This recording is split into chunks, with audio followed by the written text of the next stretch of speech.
Good morning. Good morning. Good morning. Good morning. Welcome back. Yet another episode.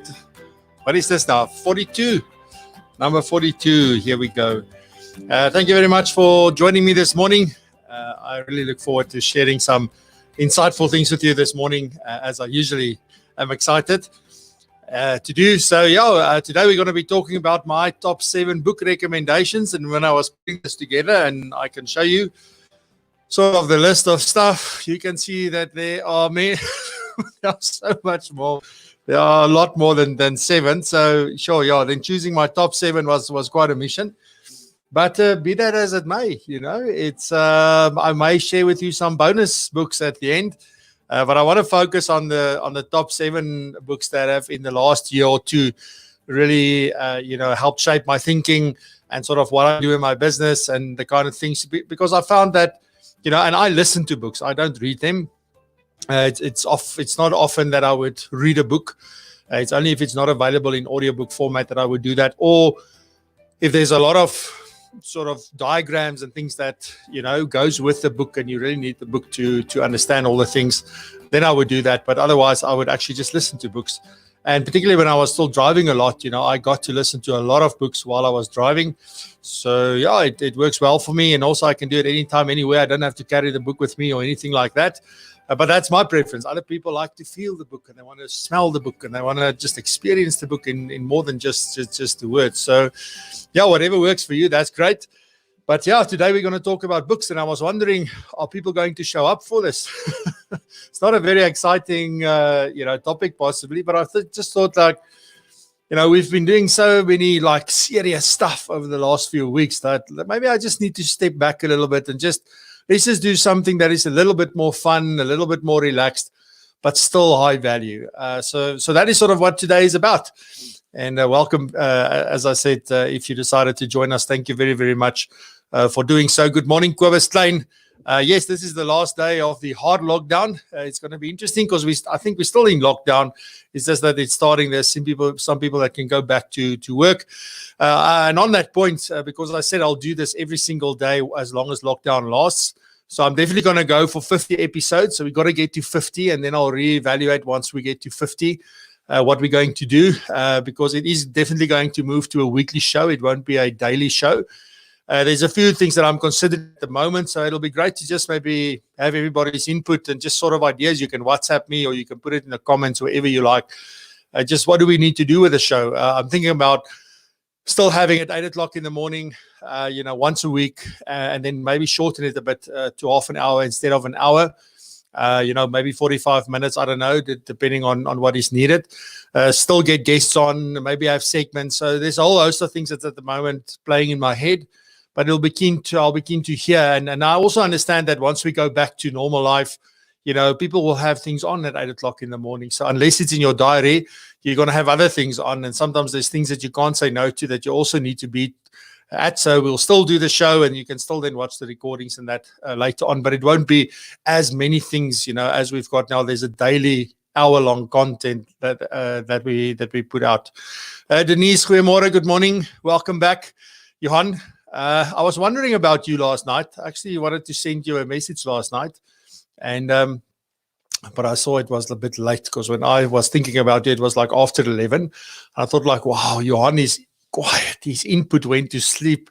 But so I did realize that. So let's see what I can offer your input and see how that goes. Malcolm Hendricks, for those of you, by the way, who don't know what I'm talking about, the input stuff, you need to talk to Johan about your strengths, so that he can help you with that. Malcolm Hendricks, good morning.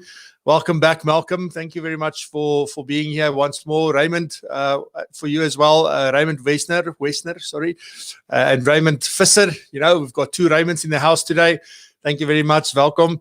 Kevin, welcome back once again. Casper, again, good morning. Razan, good morning. Welcome. Stephen Nell, Almin Lottering, Bongi, Carl van Vieren, glad to be back. Yes, you missed a couple. Welcome back. Conrad Becker, welcome back. Kevin is saying 1 day to the end of lockdown. Yeah, well, I think we're still in lockdown if I listen. And also it's interesting to see how the minister goes against what the president says. It's going to be some interesting times. Good morning, Vaini. nice to have you here. Welcome. Now your mom can see you on the TV as well. Well, not really. She can see me. Kadziandi, welcome back. Nice to have you here once again. Môre champ. Dankie. Môre Francis. Ons moet 'n bietjie praat op die foon, Francis. Dis bietjie al 'n lang tyd. Jaco, goeiemôre. Good morning. Welcome back. Arun, good morning. Welcome back. It's like my microphone is bothering me this morning. Good stuff. Wow, we've got so many people over on LinkedIn. Thank you to everybody who is saying hi. I really, really appreciate it. So please interact with us. My friends on LinkedIn, good morning. How are you all doing? Chart van der Walt, good morning. Ronnie Els, Jaco van Skalkwyk, Sureta Marie, Hugo Blom, Henny Bouwer, Johan Vosloo, Neil Phillips, Zetty, Everson, James Botha. James, nice om jou hier te sien bietjie. Baie dankie. Shanganani, good morning, Shanganani. I hope that you're doing well. All right. Lekker. All right, so interact in the comments, guys. Say hi to one another, chat to one another. And also, as we're going through, it'll be cool to hear what your top books are. Maybe your top 1 or 2 or 3 books that you've read ever. It doesn't have to be in the last while. Today is focusing a lot on business, but you'll see that a lot of the books that I am recommending is actually having an impact on your life as well. Because often that's where it starts. We've got to be our best self before we can have a great business. So it really, really starts there. Or before you can have a great career, or before you can build a great team, or doesn't matter where in life you are, whether you are self-employed or you are employed in a corporate, or you run teams, or you're working on your own. It really doesn't matter.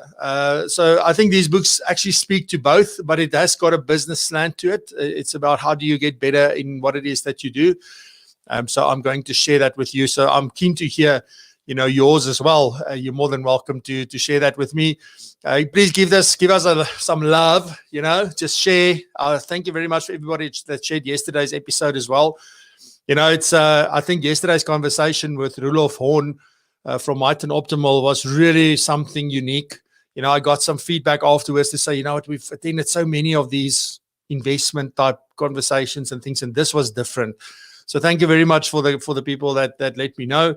That's what we try and do. There's sort of 2 things that I'm trying to do here, is to discuss things in plain language so that it doesn't go over anybody's head. Doesn't matter how good you are at what you do. I like to discuss things in that way. And then secondly, to sort of come from angles that hasn't been addressed before, or maybe just the way we do it makes it a bit different. But those are really the things, and those themes really pulls through to my training, my CPD things that we offer and everything. So that's how we do things. I've often had people come to me and say, Francois, you know what? I've been to this person's training and that person's training, and I couldn't get it. And now I get it, and those are the kind of things that, because I always thought I don't have the ability to really make something complex very simple. It's something I really had to work at, and to get that kind of feedback is really humbling. So thank you very much for everybody who's giving me feedback. I appreciate it. And then please remember to subscribe. If you're here on YouTube, please remember to subscribe. And on LinkedIn, you're welcome to connect with me if we're not connected yet. If you first want to check me out, you can follow me. You don't have to connect, but you're welcome to do that. All right, cool stuff. Let's just quickly see. We've got Kuketsu. Good morning, Kuketsu. Welcome back. And Neil Strydom, daar in die Vrystaat. Neil, welcome terug. Nice to have you all here. And righty, I am ready to get going. All right, cool beans. So let's just see. Okay, so let me start off with the first sort of thing. Let me just quickly see. Sureta, we must do a reunion party after all this is over. Yes, I also suggested that we should maybe have one huge coffee get-together somewhere here in Joburg. Obviously, unfortunately, I can't do it in Cape Town or there. But you're all then always welcome to have your own get-together there, and then just, we can maybe live stream into something. I don't know, but we can make a plan. Stefan Mattia, goeiemôre. Carol Lenzi. So, yeah, Neil Phillips is saying James Clear, Atomic Habits is very good. Absolutely. And then Jetty says Errol Meyer's books, Notes on Financial Planning is great. Yes. So let's see where we go with this. Let's see what my approach is and the things that I focus on. Because I'm wondering how many people are thinking that I'm going to say like the Financial Planning Handbook and, something like Errol's book, or, what are the other ones that I've got? Some retirement things and, investment books, etc. No, I'm not going to talk about those things. So I want to talk about things that can really, those things are all important, but there's other stuff that makes us great and makes us better than just that. Okay, so let me start off with, and I'm going to count backwards. I'm going to start at number 7. I'm going to move all the way to my number 1 book recommendation for financial professionals, but also for small business owners. All right. So ready? Are you ready? Are you ready? Here we go. All right. The first book is by Daniel Pink. So I don't know if you've ever read his book, but it's called To Sell is Human. And why I read this book specifically, and this is one of those books that I actually read, is because I had this, not a bad, but I didn't have a good relationship with selling. For me, selling was evil. It is something that Smosa did, So it's something that I completely no, I'm not an insurance salesman. I wasn't, because at that point I was still sort of in practice. And also it was a case of, I was battling in my business with the things to get things done and to get people to say yes. So I knew that I was my own worst enemy when it came to that. And it was really a time in my life where I went I've got to fix this. I've got to focus on how to sell and how to close and how to negotiate and how to overcome all these things. And I mean, we've had that at Liberty when I was there. We were taught the sales cycle, and you went through all steps and from relating, and I can't even remember all of that. But I didn't have as good relationship with selling. And I think many financial professionals also don't have a good relationship with selling. We think it is just, please don't see me as a salesman. Please don't see me as a policy person, a policy person, or a broker or whatever. I mean, there's this divide between, there's people that say, what's wrong with that? I've been doing this for years. It's great. And then there's people say, whoa, no, you can't do it that way. So you've got these two camps. And that is sort of creating an issue around sales. So what Daniel Pink in his book, To Sell is Human, and you can go look him up on YouTube as well. There's a lot of information and a lot of videos and things that's there where he speaks about different parts of the book. But basically, sort of some of the things that comes from this book is that we are all in sales. And you may have heard me say this a couple of times in some other episodes, and you may have heard other people say that, but we are all in sales. And why is that? Well, you need to go read the book. I'm not going to go into it, but basically is that we're always trying to convince somebody about something, whether it's your wife to say yes so that you can buy new golf clubs, or, it is to get your child to come and help you clean the house, or whatever it is. We're all in sales, and we don't always see it like that. We just see that as part of life. It's not like you're selling. We always relate selling to selling a product or selling something, a service or something. He also talks in the book about ambiverts and that they are the best salespeople, and he goes into why. And then also one of the other important points that he's making is that it's easier to sell something if you truly believe that whatever it is that you're selling will improve that person's life and even the world. So that is really something. And I can see this, with certain people that work for some of the companies where they are so into this, they believe so much in this product that they're selling that they will talk to everybody. And I've had these people in my courses and everything. They are not shy. They will tell you, and some people will take offense about that, but it's actually beautiful to see. Ultimately, even if your focus in terms of is advice and it's not product, you're still selling advice. You're still selling your service. You're still selling you. You're selling your team. You're selling your business. What it is you stand for, your philosophy, all of that stuff needs to be sold. And so this is definitely book number 7. My number 7 recommendation, To Sell is Human by Daniel H. Pink. Let me know in the comments if you've read this book and what you thought about it. So give it a shot. All right, then number 6 on the list. This is also a book that I got way back, I think in 2013 or somewhere, when I was a financial planner, because I was struggling with this as well. And there's a few things that come from this. And also, I must maybe just remember at the end, I want to share with you, when you read a book, and how do you go about implementing these things? Because we can read 1,000,000 books and listen to 1,000 books, but unless we do some of the things that we learn about, it's not really going to make a difference, right? So I hope I remember to do that. All right, number 6 is Book Yourself Solid by Michael Port. I don't know who of you know about Michael or that you've read his book before, but this is quite an interesting book. And, there's a few things that I can remember from this book.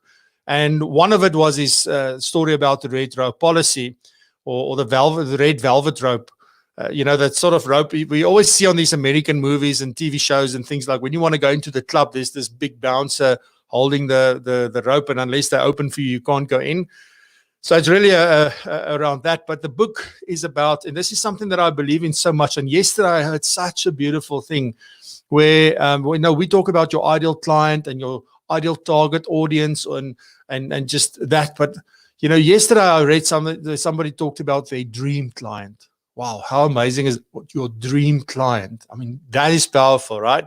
So I'm going to start talking about your dream client instead of your ideal client. But Michael goes on, he speaks about the fact that your ideal clients are everything. It's really about them, and you need to understand exactly who it is that you want to work with. This is where I learned for the first time that, looking at your ideal client has got nothing to do with what they do, what they earn, where they live, that kind of stuff. Their normal demographics got nothing to do with that. It's got a lot more to do with who they are as people. So I've been preaching a lot of that in all of my sessions, whether I'm talking about social media, LinkedIn, or I'm talking about business and planning and segmentation and whatever. It's a lot more about who they are as people and whether you then get along, and that makes them maybe your ideal, your dream client then. That's more important, because you can have two people earning R1 million a day. The one is absolutely your dream client. The other one is like, I don't want anything to do with you. So it's not to say that somebody that earns a lot of money or has money to invest or does a certain profession or whatever, that they are your ideal client. And this book really goes into great detail around that. And it's very practical. There's a workbook that you get with it. So there's a lot of information around this. You learn to speak about what you do in a compelling way. That's also something that a lot of people are struggling with. If you think about value propositions, people are really struggling to I even know, where's my English word for the day? No, I can't remember the word. But anyway, to explain your value proposition. And somebody's going to tell me now what the word. I know it's with an A. I just can't get it. It's on the tip of my tongue. But so it's how do I explain my value proposition to someone, and in that process sell my value proposition to someone, and that is exactly what he helps you do. Is like, how do you speak about what you do and who you do it for in a very compelling way? He's got a whole process and a framework that you go through to put all of this together. So it's really, really awesome. It's really a book that I do recommend. I think he wrote this in 2012, if I remember correctly, but it's still as valid. And some of the books I'm going to share with you have been written in the 30s and 40s. So they are as relevant today as they were back then.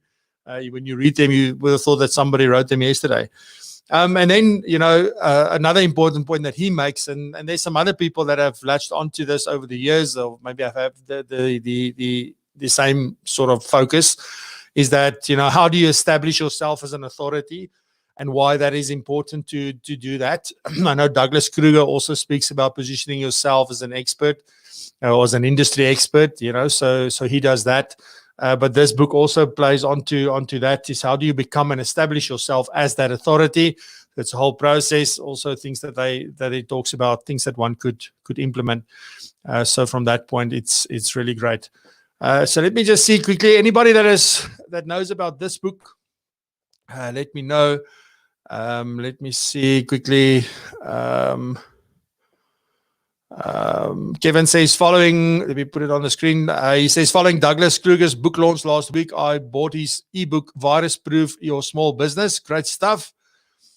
Johan says, How I Raised Myself from Failure to Success in Selling by Frank Bettker, is that? First published February 1951. Frank was a top financial planner in the USA. Yep. Thank you, Johan. Ultimate Sales Machine, Shay Holmes. Okay. Cool stuff. Articulate. Thank you. See, there's my friends having my back. Thank you very much, Raymond. That is exactly the word I was looking for. And Carl, you were in a short second there. Articulate. Thank you very much for helping your Free State friend out here. Because English, I do that in self-defense most of the time. So let me see. Success Principles, Jack Canfield. Good morning, France. As iemand sê ek verkoop polisse, gaan ek bos. Says Zetty Everson. Hilton says, morning. Good morning, Hilton. Welcome back. Carol, thank you. Yes, you're absolutely right. And good morning, Linda, as well. Welcome back. All right. So Yeah, my English is, I think I'm running out of English after all these sessions. Alrighty, number 5. Oh, we're moving along swiftly. So at this pace, I'm definitely going to share some bonus books at the end.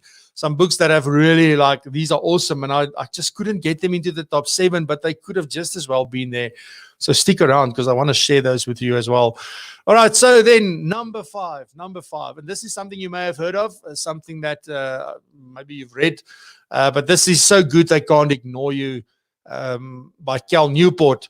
Now, this is sort of my theme, and this is what I'm working towards. I will get so good that people just won't be able to ignore me. It is as simple as that. I will do what I need to do every single day to get there. But that is not really what the book is about.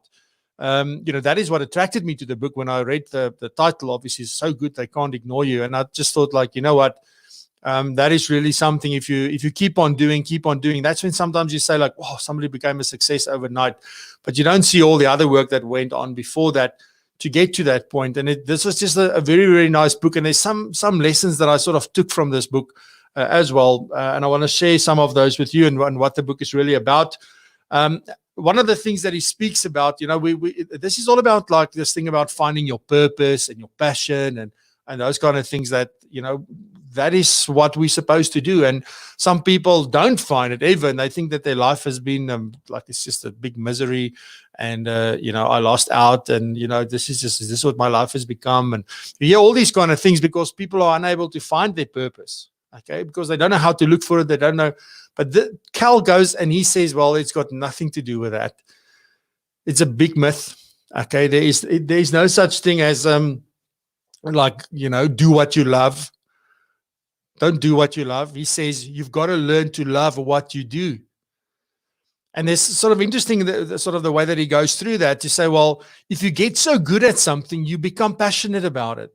And just think about that. The things that come naturally and easily to you are the things that you get passionate about it because it's easy. And the reason it's so easy, some things will come to you easy from the start because you're just naturally talented. But a lot of people got to work at it, and they've got to get better at it. And then at some point you reach that tipping point where you fall over and you say, well, now it's like second nature. I can just sit down and do. And suddenly you become so passionate about it. Have you ever had this case where there's something that you despised and you didn't really like doing it? And then at some point, because you had to do it, you got good at it, and somehow you fell in love with it. And that is really what the book is about. So it's not about to love what you do, but to learn to love what you do. That is really what it is about. And then he says that I'll become a craftsman. Okay, if you think about a craftsman, I think he talks about somebody that works with wood and that builds musical instruments and things like that, if I remember correctly. You need to be a craftsman. You've got to be so good at what it is. You need all the skills to really be known as a craftsman. You can't be a craftsman if you know nothing and you don't have the skills. So again, skills is something that you're able to apply. Knowledge is something that you know. But there's a big difference between skills and knowledge. So you've got to be able to apply and get very, very good at what it is that you're doing. So become a craftsman. And then one of the other things that he talks about is that you need to say no to a raise. So often, when you, and this is, I think you can apply this to business owners as well. But often when you work in a business and you get good at what you do, they want to give you a promotion and they want to give you a raise and they want to give you more responsibility and more things to do and more autonomy and all those kind of things. And it's very flattering and it's very good, okay, particularly if you're going to get paid more. But it then means that the things that you had control over, you no longer have control over it. And it's just sort of this law that he talks about where, whenever you get in control and you're very good at what you do, somebody's going to try and take it away from you. And that you need to be very careful about the things that you say yes to and the things that you say no to. And in business, I think it works exactly the same. We go through the same kind of things, where our business is running and then there's a new opportunity. And then you're like, oh, Dory again. And there we go after that opportunity. And then it's this opportunity. And I'm still, yesterday again, I'm struggling with that. Because there's things that I'm so freaking interested in. But, it's not really my core business, but it could be. It's like, so you don't know, So this is one of those things where you need to say, well, is this really good? Is it something that I need to spend time learning? Or is it something that I need to ignore rather and just move on from that point of view? So that is so good. They Can't Ignore You by Cal Newport. definitely a book that you can check out. Almin says, Never Split the Difference by Chris Voss is about negotiating as if your life depended on it. Yeah, this sounds very familiar. Good stuff. Yeah, I know this is a very, very well-known book. Yeah, I haven't read it yet, so thank you very much for that. And Hilton says, also good read, How to Become a Rainmaker, Jeffrey J. Fox. Guys, thank you very much for all the shares. I really love it. And this is why you'll see, like the list I showed you when we started, it's like there's so many books, but to just choose 7 and just focus on 7 is flipping hard, eh? It's not easy. So this is from my point of view, the things that, and obviously where I found myself, these books were very, very valuable. And also, I'm only going to share books with you that I've actually read and listened to, and that I'm using in my business. So thank you very much for all the other shares. I'm going to go check those out. Absolutely. So thank you very much again for that. All right. So then number 4, we're moving along swiftly. Number 4 is a book that I spoke about the other day when we spoke about the greatest in the world, that episode. That episode was based around this book, and this book is called The Greatest Salesman in the World. Again, this was the first, and it's funny, this book I bought back in 2011, I think. So I've had it until 2018. 2018 was the first time I read this book. It's not a very thick book. It's a thin book. Okay, but it's so, so, so powerful. The audiobook is about 2 hours long. It is, if you want to start off with sales, you want to sort of fix your relationship with sales or your attitude towards sales or that kind of thing, start with this book. Start with this book. It's an easy thing to go through.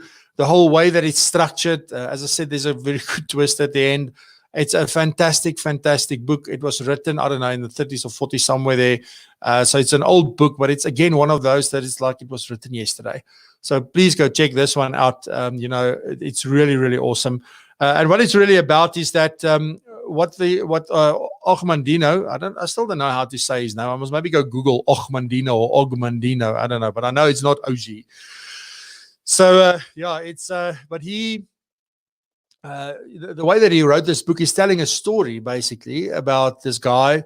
He starts a story off where this guy is still young and sort of the whole journey that he goes through in terms of that and how these scrolls gets handed to him from the guy. So he started off working his butt off, doing all the most like awful jobs for this particular person. But this guy was so rich and he was so, had all these things.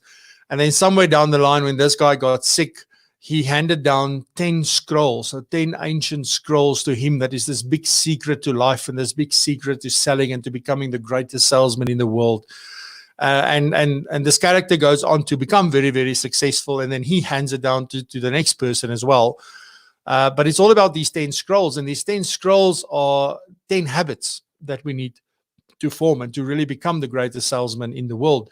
But that's why I made it applicable to being the best advisor, the best dad, the best mom, be the best fill in the blank in the world. That is really what you can do with this. So although it's called the greatest salesman in the world, this is actually just be the greatest in the world, and if one person says that you're the greatest in the world, trust me, you're the greatest in the world. So so it's about these 10 habits, these 10 ancient scrolls. He takes you sort of whole through the method, how you can make this part of who you are and your being. But the whole premise about the story is that if you want to be better at sales, or you can be better at sales when you are a better person. So that's powerful. So this is where the thing comes in, where this thing isn't focused on technique and tactics and things like that. This is about how do you need to live your life and what kind of person do you need to be so that you can become the greatest in the world in selling or whatever it is that you want to be the greatest at. So that's really, really powerful. And that's why I said it's a short book. Go check it out. It's really, really awesome. A lot of people have read this book, but go check that out. And then sort of 3 of the things that really comes through in the book is that you've got to love other people. Okay. And some people may struggle with that and you don't trust people and, that kind of thing. But if you really come from a place of love, there's very few things that can, if there's anything that can withstand that, if you come from a place of love, trying to understand their point of view, trying to understand where they're coming from, having empathy for their position and those kind of things, that just trumps everything. Sorry for the word trump, but anyway. And then if you persevere, you keep on going, you don't stop. That's sort of one of the things where I've had a number of people telling me to slow down, and a number of people telling me that I need to take a break and that I don't need to, but I'm sorry, I'm persevering, I'm moving on. I made a commitment to do these things for as long as lockdown lasts, and that's just the kind of person I am. Johan knows my responsibility thing, and I can use my responsibility to my benefit or to my detriment, I know. But in this case, I think I'm using it for the greater good. So that's my view, and that's how I like to think about it along the road. People are going to tell you to slow, friends,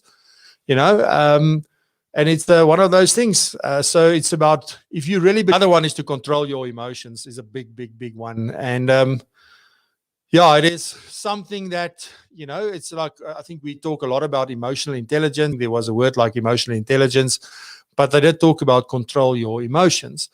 And you can see this. And I always say, like, if you look at social media, you just very, very quickly, like very quickly.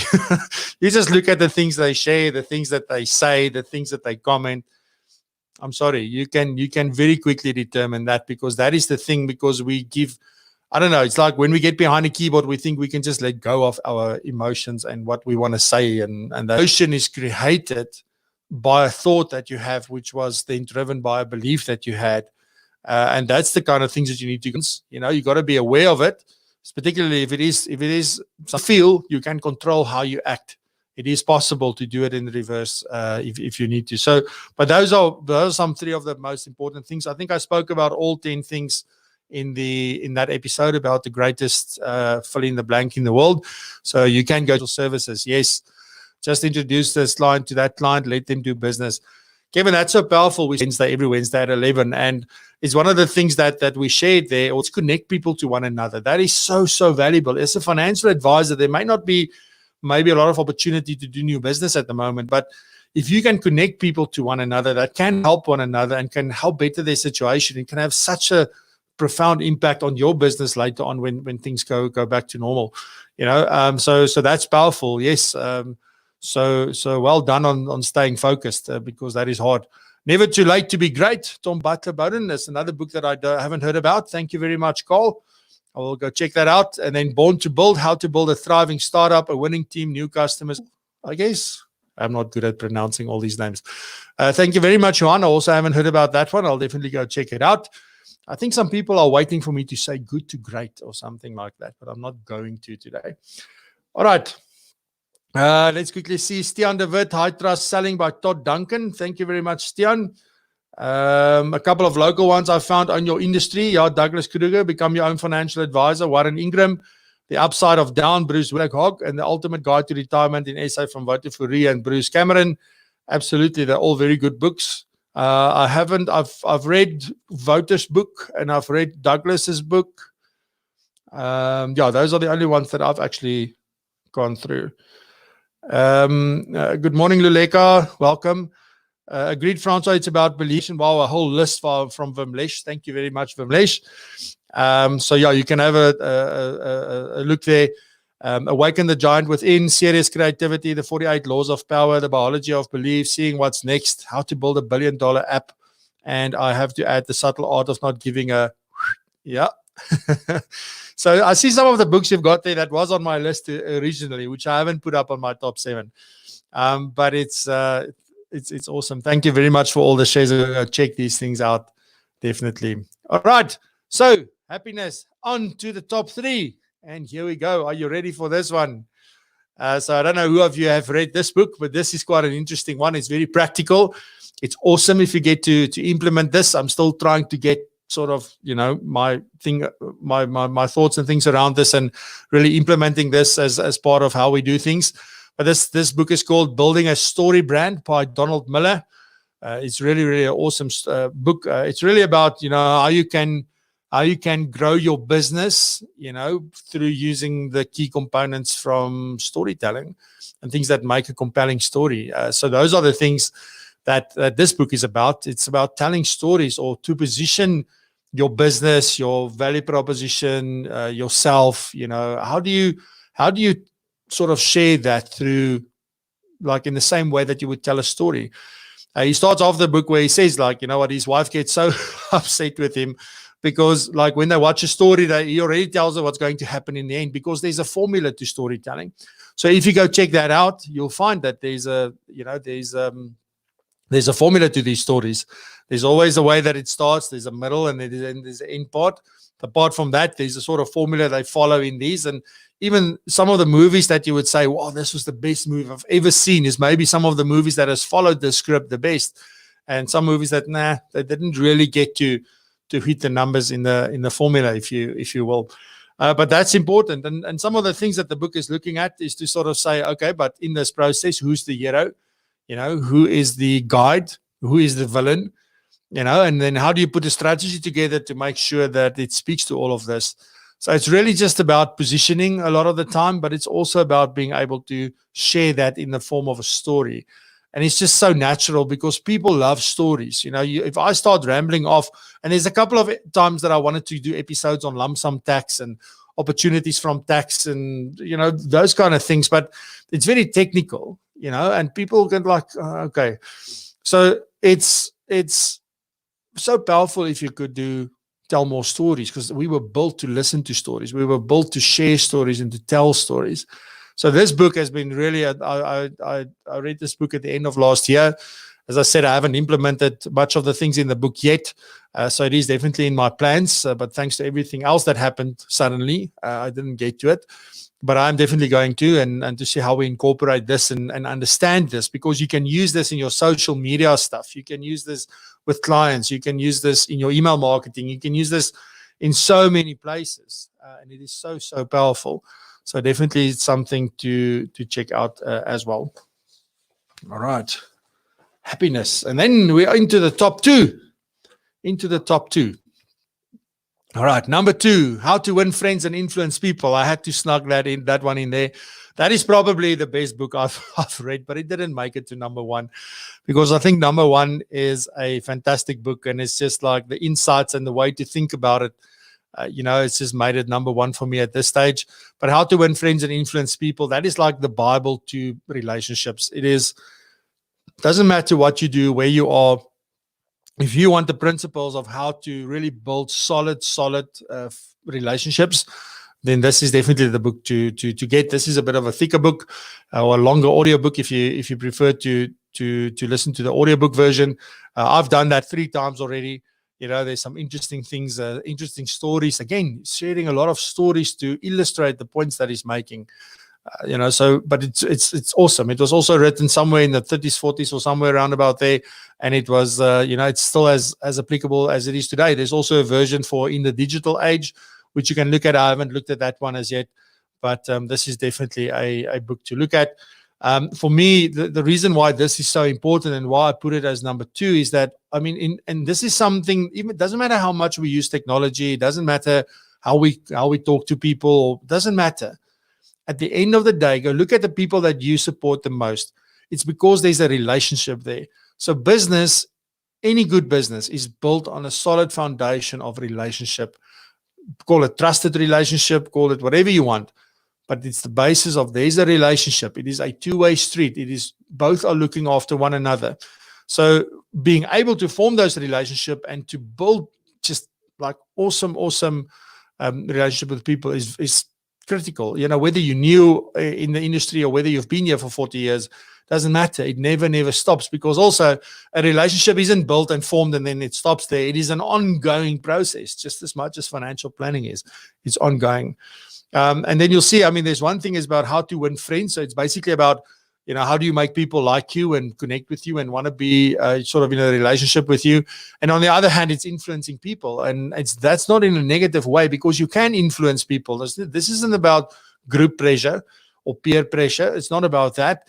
This is about leading. It's about getting people to believe in themselves and to act and get them to do stuff. That's what it's about. That is in their best interest, not in yours. So that is what this book is about. So it's about how to get people to like you and connect with you. And then on the other hand, you know, how can you influence people in a positive way? So some of the things that come from this book is that And it's very powerful if you think about this. It's about, and I spoke about this as well. I heard this on another CD that I listened to way back. That you can't influence the other people, you can't change what they do. So Dale Carnegie is saying, and probably that person got that from this book, probably that I listened to initially. But what Dale Carnegie is saying is that you can change other people's behavior, so you can change how other people act. Okay. By changing the way you act. And this is the thing that I said the other day, is that we have no control over what others do or don't do. We can't change what they do or they don't do. It's this whole thing about, when she does that, I will do this. That never works. It has never worked in a million years. It will never work in a million years. But if you're the one that change what you do, then other people around you start changing what they do and how they do things. So that's a very, very powerful premise. And he explains in the book exactly how one does that and why it's important and all of that. You also learn how to handle people, in a good way. You learn how to make people like you, so there's certain things that you focus on, and it's natural things, really.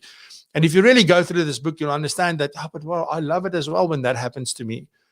And it makes so much sense. But the things that we want people to do to us, we don't do to other people. And therefore, we battle to get those relationships going. Then also to persuade people. But again, so I use the word persuade. It's not a word that comes from this. They talk about influencing people, but it is persuading them, but in a positive way, in a good way, to get them to act, to believe in themselves and to take the next step. How you can give them feedback without criticizing and doing things like that. It's so, so, so powerful. There's so many stories that he shares around this, so definitely something that you need to check out. And then also, how to be a leader, how to take control, how to sort of, show the way in what it is that you do. But that's that book. It's really, really powerful. I think it's it's essential read for anybody, just for your personal relationships. You know what impact this will have on your personal relationships? I don't know if you've ever read this. Let me know. But it's really, really an awesome book. We're having some real great conversations here. So, Kevin, you remind me of Storytelling for Financial Advisors by Scott West and Mitch Anthony. Yep. And thank you, 1952. Thank you, Johan. I know it was a long time before I was here. It was not recently. Thank you very much. I appreciate it. And so let's see.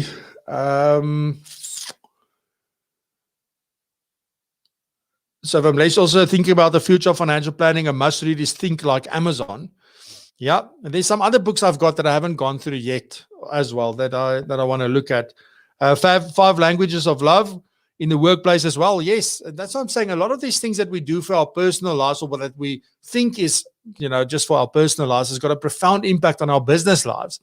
Because when you start to understand the relationships and you start to understand the impact that certain things have on a relationship, you can pull that through into your workplace and into your customer relationships, client relationships, whoever you're working with, that kind of stuff. I wonder how sometimes financial advisors, your relationship will change with broker consultants. If you focus on some of these things and understand that, broker consultants, I know they're not created equally. But they also do a great job, and they're essential to what it is that financial advisors do often, and often you'll have one that you prefer over all the others, and that's cool. But I don't know, from my point of view, I think broker consultants deserve a lot more than what they're getting probably in terms of a relationship. But anyway, that is my view. Do you find actual books or audio books to be better? So it depends, Neil. It's a very, very good question. Thank you for that. So for me personally, I prefer audiobooks because I've got a little library here on the side, but my problem with that is I need to carry around books, and sometimes I'm in a place then I can quickly listen to something, or you have some time you can do that. The problem with the audiobooks though is that you got to really listen. You can't be doing other things and thinking about other things. You've got to really listen, and you actually got to sit with something and make notes as well. Whereas with a book you can see it, you read it, and you actually hear it as you say it to yourself. So I think a physical book may be better, but it depends on the person. This is like asking me Mercedes or BMW. I don't know, probably, I don't know, a Volkswagen. I don't know, but it's really what works for the person. I enjoy audiobooks because I got to listen to these things when I was still driving a lot. So from that, also I prefer watching videos over listening to audio. By the way, so yeah, it depends. But a very good question. Thank you very much for that. Alrighty, and then number one. We have made it all the way to number one, ladies and gentlemen. Here we go. Number one is nobody can guess what it is. Not the financial planning handbook. All right, this is marketing from Seth Godin. And you'll see a lot of the things that I'm sort of sharing with you is focused around selling, marketing, and the relationship building, because I think those are definitely the three sort of pillars of a business. You got to have that apart from everything else that you need, which I shared in another episode, like that whole model. Remember, like the pyramid thing with all of the things that we need to have in place. But, this is important. If people don't know about us and what we do, and we're not talking to the right people, then it's a problem. And Seth Godin is obviously one of those people, apart from him looking very eccentric and just like interesting, and he's really knowledgeable about what he does. And if you listen to all the businesses that he's helped, he's a real expert in what it is that he does. And some of the things that comes from this book and that I really enjoyed from that, and it sort of gave me a new perspective on certain things, and you understand how certain things can be more powerful if you implement that and you do it in that way. But he says that you need to focus, and here's interesting. So usually when we go out, we look at the needs and the wants, right? That's where we start off. What do you need and what do you want? Because we know that those two things are absolutely not the same. But he says we need to focus on the needs and the values. So, okay, how do I focus on values? And what are values? Okay, so values are what is really important to you. It's got nothing to do with your models. It's got nothing to do with what's right and wrong. It's about what is important to you. And yesterday, I think I mentioned quickly that, you look at where your money flows, and that gives you a very good indication of what is important to you. I can't remember if it was in the morning session or the 11 o'clock session. I can't remember. But anyway, yesterday somewhere I said that. And if you don't know what your values are, just look at what you're spending money on. But it was yesterday with Rulof that I said that. And then about the desires of your target audience. So you look at the needs. Okay, what do they need? What is important to them? And then what do they desire, which is basically their wants. So you've got to pull all of that together to really understand what it is about. He goes on to talk about permission marketing, which I think is so crucial. You've got to get somebody's permission. Spamming, cold calling, that kind of stuff is not effective if you compare that to permission marketing. So he goes on to explain what permission marketing is, how you can get to do it, the process to go through, all of that. So that he shares. So awesome. He also talks about the importance of, again, telling stories and how powerful telling stories is. So that's definitely coming from that book. And then also he talks about how we can engage with customers. And we've spoken a lot about client experience and client engagement and those kind of things.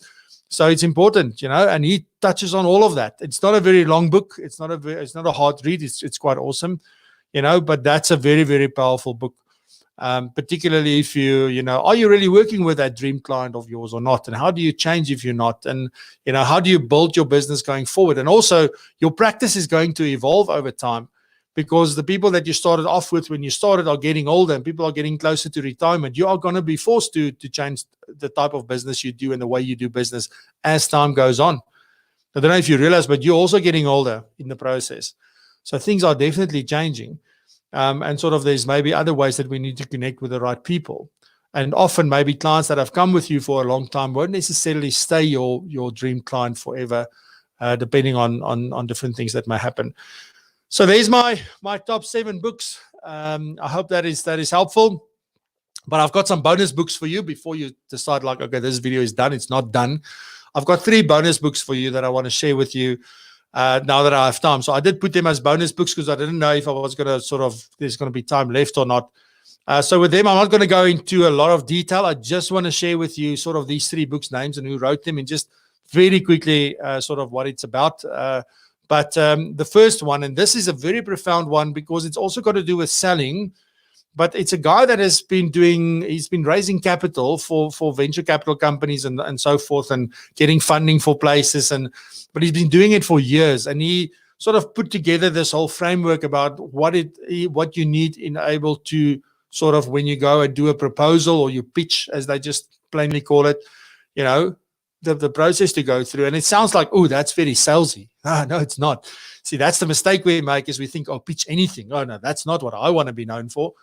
You got to go listen to the things, because it's all about positioning. It's all about structuring. It's all about, it gives you a framework and all of that. It is a fantastic, fantastic book. It's called Pitch Anything. It's Oren Klaff, Oren Klaff is his name. It is really, it's a brilliant book. Really, really, it's brilliant. I wanted it in the top 7, but like the other books were so good, I just couldn't get it, but it could just as well have been there as well. So check that one out, Pitch Anything as well. It's very good if you're struggling to sort of get people to see the big picture and to say yes and to do that, because he goes about how you can do this in short. Often you want to, I don't know, whatever it is what you want to pitch, it doesn't matter. This process works, and it's also about understanding sort of your audience and who you're talking to and what it is that you're trying to achieve. So really also an awesome book. I think I listened to this book. I didn't read it. I listened to it twice. It's really, really good. And there's some of the things in there that we implement when we sort of share new ideas and things with people, but awesome. Then the next book that I want to share with you is also an interesting book. I've had different conversations with different people about this, and people feel differently about it. It's very hard to do. It's extremely, extremely hard to do, specifically for me. It's very hard for me to only do one thing. I can't just do one thing. It is freaking impossible for me. But other people is like you focus and you can see the results. You can see that it's the right thing to do. So this book is called The One Thing by Gary Keller and Jay Papasan. It's really awesome. I enjoyed it. It makes so much sense. Okay. But also, I don't think you need to beat yourself. If you are somebody who's looking at new things all the time and you want to if that is your natural thing to do, it's okay. Okay. It's just about when you start something, you got to see it through at least. But I think this is really a book. If you're struggling with a lot of things that's going on, as Kevin mentioned earlier, there's so many opportunities, but he chooses to focus only on financial planning and financial services, and even within that, there's so many things we do, right? Because it's investment planning, retirement planning, estate planning, wills, product, name it. Like there's so many moving parts to a financial planning business. And we need to, what is your one thing? The one thing that you focus on and how you can get really, really good. So you combine the one thing with so good they can't ignore you, then that's a very powerful formula. And then the last one that I want to share with you in terms of the bonus books is a book. I was privileged to attend one of his workshops in December last year, and it was awesome. This guy's called Joseph Michelli. He is amazing. He has worked with a lot of companies. His first company that really got known for where he wrote the book was that fish market that they throw the fish, and the clients can catch the fish and do also, but they throw the fish to one another, but also the clients can catch fish if they wanted to. But it's all about experience. So he's been working with some great names, Mercedes-Benz. There was some hotel group that he worked with. Airbnb has now been the latest one. But also the specific book that I sort of thought I wanted to share with you about where he talks about the Zappos experience. So how Zappos do client service and client experience, and it's just wow, it's amazing. So I don't know if anybody has bought from Zappos before or not. It doesn't matter. But this is really also a book if you want to get into client experience and that kind of thing. You can definitely pick up this book or get the audiobook. So what are my recommendations in terms of what, where you can purchase these things, I guess, is the next question. And for me, audiobooks is Audible. I go to Audible. You can have a monthly membership. It's $15 a month. And you get 1 credit. You can buy additional credits. You can buy books whenever you want to. You get a discount if you're a member. You can just buy the books outright if you wanted to, but some of them go up to $30 and things like that if you're not a member. So those are the kind of things that I love Audible. I think Audible is a great product. I've been using it for years and years and years. And once you've bought the title, you've got it. It's on your phone. It's on your tablet. It's on your computer. Wherever you can install the app, you can use it there. So that's really awesome. And even if you've got a book, you can swap it out for another book. So you can do that. So they've got all sorts of things like that. And that's all audiobook. Sometimes there's some PDFs and things that you can download with it, depending on what the author is making available. But if you want to listen to books for me, I don't know if there's other solutions that you know about. I've been using Audible since a long time ago. I don't know, 2009 or something.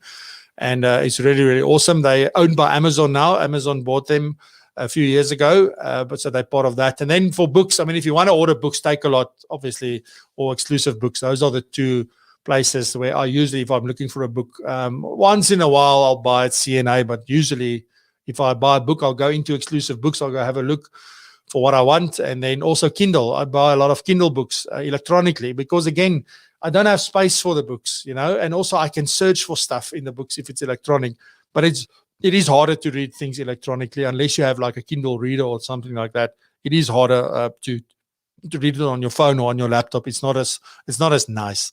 But yeah, it depends on what you need. So those are definitely my recommendations. Let me see some comments and chats here. The E-Myth Financial Advisor, who was why most financial advice practices don't work and what to do. Yes. So the E-Myth series of books was also on the list, particularly the E-Myth Attorney and the E-Myth Revisited. I had on the list as well. So definitely awesome books, Johan. Thank you very much. It's Michael E. Gerber is really, really good, and I've spoken about some of these things previously. Kevin, thank you for sharing your top 7 books. Gets me thinking. Awesome. That's the idea. Rich Dad, Poor Dad. Yes, also a good one. There's a few things. I've got some Donald Trump books here. I've got some interesting stuff here. But yeah, so I think those are some of the things. Let me have a look over on LinkedIn. Seth Godin and Chris Doe. Oh, yes. So if you want to learn about marketing, so by the way, so Razan is sharing about Chris Doe from the future without an E. It's really, really awesome what they have done. So they're actually a creative agency. So they do advertising and marketing and things like that. But he's created this YouTube channel called The Future. And you can go there and go check them. I'll watch a lot of their stuff because although it's aimed at creators and artists and people like that, you pick up so much, from marketing. And he's really, really good. He does a lot of sort of business coaching almost as part of that. So he's really, really good.